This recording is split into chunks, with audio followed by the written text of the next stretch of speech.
Hello guys. I hope सब लोग अच्छे हैं। तो देखिए गाइस, हम स्टार्ट करने जा रहे हैं फिजिक्स फिजिक्स क्लास 12th की, और हम स्टार्ट करेंगे चैप्टर नंबर 1, जो कि है इलेक्ट्रोस्टैटिक्स। तो आज देखो, फर्स्ट लेक्चर में हम बात करेंगे चार्ज के बारे में। चार्ज क्या होता है, सबसे पहले हम यही देखेंगे कि चार्ज क्या चीज़ है। और सब्सिक्वेंट लेक्चर में हम चार्ज की प्रॉपर्टीज के बारे में पढ़ेंगे, एंड देन हम इलेक्ट्रोस्टैटिक्स के कॉन्सेप्ट्स के बारे में पढ़ेंगे। तो सबसे पहले हम बात करते हैं चार्ज की। चार्ज क्या होता है, तो इसके लिए देखो एक छोटा सा एक्सपेरिमेंट है, वो करते हैं अपन। देखो, एक ग्लास रॉड लेते हैं अपन। एक ग्लास रॉड ले लेते हैं। हमने बोल दिया कि भाई ये है हमारे पास ग्लास रॉड। और एक सिल्क का क्लोथ ले लेते हैं। छोटा कपड़ा ले लो, कोई भी सिल्क का। ये हमने सिल्क क्लोथ ले लिया। अब देखो, दोनों को हम रब करेंगे। इन दोनों को हम क्या करेंगे, इनको रब अगेंस्ट ईच अदर। अब देखो, रब करने से क्या होता है, ऐसा एक ग्लास रॉड हमने एक और लिया। ये ग्लास रॉड नंबर 1 लिया हमने। और फिर हमने क्या करा, एक और ग्लास रॉड लिया। हमने बोला ग्लास रॉड नंबर 2। एक ये और ले लेते हैं, और इसको भी हमने रब किया। और अब हमने क्या किया, ये जो दोनों ग्लास रॉड्स हैं, इनको हम पास में लेके आए। हमने कहा ग्लास रॉड नंबर 1 रखिए यहाँ पे, ग्लास रॉड नंबर 2 रखिए यहाँ पे। और इन दोनों ग्लास रॉड के बीच में रिपल्शन होने लग जाता है। इनके बीच में होता है रिपल्शन का। ये इंटरेस्टिंग चीज है। अब हमने क्या करा, ये ग्लास रॉड जो है, एक ग्लास रॉड को लेके आए हम। और दूसरी तरफ अपन ने सिल्क का क्लोथ जो है वो लिया। और जब ग्लास रॉड और सिल्क के क्लोथ को हम पास में लेके आए, इनको याद रहे, इनको हमें टच नहीं करना है, जस्ट थोड़ा सा दूर रखना है, पास में लेके आएंगे तो इनके बीच में अट्रैक्शन होने लगेगा। तो हम बोलेंगे ये एक दूसरे को खींच रहे हैं, और ये एक दूसरे को, ग्लास रॉड जो है एक दूसरे को, दोनों ग्लास रॉड आपस में एक दूसरे को धक्का दे रहे हैं। इसका क्या रीजन हो सकता है? तो देखो, इसका रीजन क्या है, जब भी हम किन्हीं दो चीजों को एक दूसरे के अगेंस्ट रब करते हैं, तो क्या होता है, इलेक्ट्रॉन का ट्रांसफर होता है। यहाँ पे जब हम एक चीज को दूसरी चीज के साथ, फॉर एग्जाम्पल ग्लास रॉड को हम सिल्क के साथ अगर रब करते हैं, तो ये रब करने से क्या होगा, हमारे पास यहाँ पे इलेक्ट्रॉन्स जो है, इनका ट्रांसफर होगा। इलेक्ट्रॉन का ट्रांसफर जो है वो कैसे होगा, यहाँ से ग्लास रॉड से जो है इलेक्ट्रॉन निकल के और सिल्क के क्लोथ पे चले जाते हैं। ना देखो, एक चीज से, कोई भी ऑब्जेक्ट है, उससे अगर माइनस चार्ज, नेगेटिव चार्ज निकल के दूसरी चीज पे जा रहा है, तो ये वाला जो ऑब्जेक्ट है ये क्या हो जाएगा, पॉजिटिवली चार्ज। तो हम बोलते हैं ग्लास रॉड तो हो गई पॉजिटिवली चार्ज। और क्योंकि सिल्क क्लोथ पे इलेक्ट्रॉन जा जाके इकट्ठा हो रहे हैं, तो सिल्क क्लोथ जो है ये हो गया अपना नेगेटिवली चार्ज। इसकी वजह से क्या होता है, देखो, अब जब दोनों ग्लास रॉड को हम पास में लेके आएंगे, तो क्या है, यहाँ पे दोनों ग्लास रॉड जो है पॉजिटिवली चार्ज हो रखी है, क्योंकि दूसरी वाली ग्लास रॉड को भी हमने सिल्क के क्लोथ के साथ में रब किया था। तो दोनों ग्लास रॉड अगर पॉजिटिवली चार्ज हो चुकी है, तो पॉजिटिव एंड पॉजिटिव चार्ज जो है यहाँ पे हम बोल सकते हैं कि एक दूसरे को रिपेल करेंगे। सिमिलरली अगर नेगेटिव या नेगेटिव चार्ज होता तो भी वो भी एक दूसरे को रिपेल करता। नाउ अब यहाँ पे दूसरे वाले केस में अगर अपन बात करें, तो जो हमारी ग्लास रॉड है उस पर पॉजिटिव चार्ज है, और जो हमारा सिल्क का क्लोथ है उस पर नेगेटिव चार्ज। और देखो, प्लस और माइनस को अगर अपन पास में रखें, तो ये दोनों जो है एक दूसरे को अट्रैक्ट करेंगे।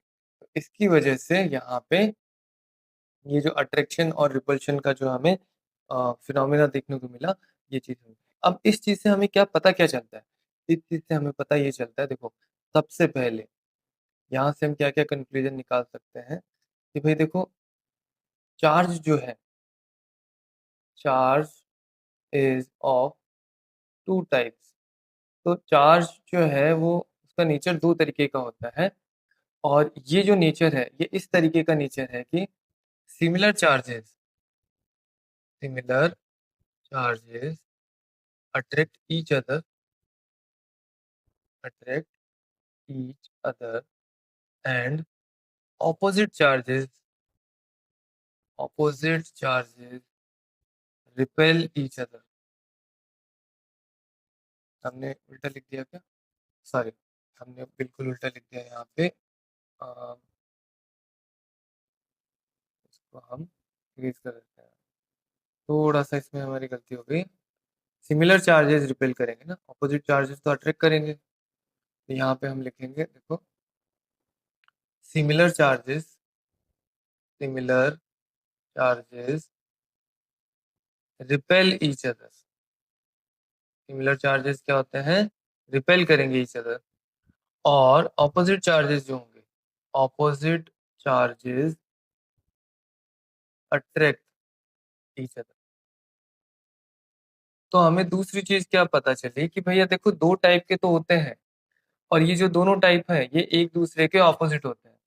अब अगर मैं सेम टाइप के चार्जेस को, बेसिकली सिमिलर चार्जेस का मतलब क्या हो गया, सेम टाइप के चार्जेस को, सेम टाइप ऑफ चार्जेस, इनको अगर मैं पास में लेके आता हूँ तो ये एक दूसरे को रिपेल करते हैं। और अगर ऑपोजिट चार्जेस को मैं, जो बिल्कुल ऑपोजिट टाइप है उनका, उनको अगर मैं पास में लेके आता हूँ तो वो एक दूसरे को अट्रैक्ट करेंगे। तो इसको देख के हमने क्या बोला कि भैया ये जो दो टाइप के चार्ज है इनको कुछ नाम दे दिया जाए। तो हमने इनको नाम दे दिया। एक को हमने बोला पॉजिटिव चार्ज होगा, और एक को हमने बोला नेगेटिव चार्ज होगा। इस तरीके से हमने दो टाइप के चार्जेस डिफाइन कर दिए। तो अब हम बोल सकते हैं कि अगर पॉजिटिव एंड पॉजिटिव चार्ज को अपन ने पास में रखा तो वो एक दूसरे को रिपेल करेंगे। नेगेटिव एंड नेगेटिव चार्ज को हमने एक दूसरे के पास रखा तो वो एक दूसरे को रिपेल करेंगे। And positive and negative charge को अगर हम एक दूसरे के पास रखा तो ये एक दूसरे को अट्रैक्ट करेंगे। तो यहाँ पे दोनों केसेस में ऊपर वाले में रिपल्शन होगा, और नीचे वाले केस में क्या हो जाएगा, अट्रैक्शन होगा। ये चीज समझ में आती है ना? अब देखो, यहाँ पे एक सवाल उठता है कि भाई ये जो बॉडी है, हमने बोला पॉजिटिवली चार्ज है, नेगेटिवली चार्ज है। एक बॉडी चार्ज है तो उसका मतलब क्या है? तो सवाल यह है, what is the meaning of a charged body? मतलब हमने बोला कि एक बॉडी पॉजिटिवली चार्ज है, इसका मतलब क्या हुआ? देखो, पॉजिटिव चार्ज का मतलब क्या है, हमारे पास देखो एक बॉडी है, और हमने लेट्स से दूसरी बॉडी के साथ हमने उसको रब किया। तो मान लो इलेक्ट्रॉन यहाँ से यहाँ चले गए। अब देखो क्या होता है, जनरली एक न्यूट्रल एटम, जनरली सारे मॉलिक्यूल जो होते हैं वो न्यूट्रल होते हैं। एक न्यूट्रल जो ऑब्जेक्ट है उसमें क्या होता है, एक न्यूट्रल ऑब्जेक्ट में क्या होता है, नंबर ऑफ इलेक्ट्रॉन, मैं ऐसे लिख देता हूँ, नंबर ऑफ इलेक्ट्रॉन जो है वो बराबर होते हैं नंबर ऑफ प्रोटॉन्स। अभी ये हमें ये पता है कि इलेक्ट्रॉन जो है ये तो नेगेटिव चार्ज होता है, और ये जो प्रोटॉन्स हैं ये क्या होते हैं, ये पॉजिटिव चार्ज होते हैं। तो किसी भी ऑब्जेक्ट में अगर number of electrons and number of protons बराबर है तो वो ऑब्जेक्ट क्या होगा, न्यूट्रल होगा। लेकिन जैसे ही इफ इलेक्ट्रॉन इज डोनेटेड, अगर इलेक्ट्रॉन जो है वो डोनेट किया गया है, उस केस में क्या होगा फिर, नंबर ऑफ इलेक्ट्रॉन्स, देखो एक इलेक्ट्रॉन भी अगर डोनेट हो गया तो मेरे नंबर ऑफ इलेक्ट्रॉन्स जो है नंबर ऑफ प्रोटॉन से कम हो जाएंगे ना। तो मेरा जो ऑब्जेक्ट है उस पे क्या होगा, पॉजिटिव चार्ज जो है वो ज़्यादा हो जाएगा। तो हम बोलेंगे भैया नेगेटिव चार्ज जो है वो तो हो गया है कम, और पॉजिटिव चार्ज है वो हो गया है ज़्यादा। इसका मतलब क्या है, यहाँ पे हमारे पास हो गया एक्सेस पॉजिटिव चार्ज। हमारे पास क्या हो गया, एक्सेस पॉजिटिव चार्ज हो गया। और इस चीज को हम बोलेंगे कि body is positively charge, positively charge. Similar तरीके से जो इलेक्ट्रॉन एक्सेप्ट करेगा, इफ इलेक्ट्रॉन इज एक्सेप्टेड और gained, if electron is accepted, तो क्या होएगा, नंबर ऑफ इलेक्ट्रॉन्स जो है, नंबर ऑफ इलेक्ट्रॉन वो हो जाएंगे ज्यादा नंबर ऑफ प्रोटॉन्स से। ये चीज समझ में आती है? अगर नंबर ऑफ प्रोटॉन्स ज्यादा हो गए तो इसके बाद इसका मतलब क्या है, हमारे पास एक्सेस नेगेटिव चार्ज हो गया है, हमारे पास एक्सेस नेगेटिव चार्ज हो गया है। और हम बोलेंगे कि body is negatively charge, body is negatively charge, ये चीज़ समझ में आती है? हुँ? तो हम पॉजिटिव और नेगेटिव चार्ज का मतलब समझ गए। अगर नेगेटिवली चार्ज का डेफ़िसिट है, तो मतलब बॉडी पॉजिटिवली चार्ज है, या फिर हम बोलेंगे नेगेटिव चार्ज एक्सेस में है, तो बॉडी नेगेटिवली चार्ज है। ये जो है चार्ज, इस तरीके से हम चार्ज को समझ सकते हैं, ठीक है? तो इस लेक्चर में हम चार्ज के बारे में इतना ही पढ़ेंगे। नेक्स्ट लेक्चर जो होगा उसमें हम चार्ज की प्रॉपर्टीज़ के बारे में पढ़ेंगे कि चार्ज की क्या-क्या प्रॉपर्टीज़ होती हैं, कैसे हम आइडेंटिफ़ाई कर सकते हैं कि कोई बॉडी या कोई जो है एलिमेंट है या कोई ऑब्जेक्ट है, उसपे पॉजिटिव चार्ज है या नहीं है, या फिर नेगेटिव चार्ज है या नहीं है।